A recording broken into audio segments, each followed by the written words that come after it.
బాగుంది కదా అక్క. లైన్ బాగుంటే టికెట్లు తీసుకుందాం, తొందరగా దర్శనం అవుతుంది. టికెట్లు ఎందుకు, లైన్ కడదాం పారి. లైన్ కడితే గంటల కొద్ది ఉండదు. అయితే ఉంటే ఏమవుతుంది? ఇంతసేపు మనం ఉంటున్నామంటే దేవుని సన్నిధానం మన అదృష్టం. కందులేని మోమునకేలి కస్తూరి చిందుని కొప్పునకేలి చేమంతులు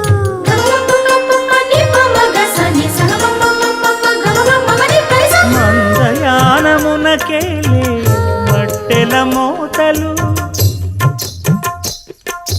మందయానమునకేలే మట్టెల మోతలు గంధమేలే పైకమ్మని నీవేనికి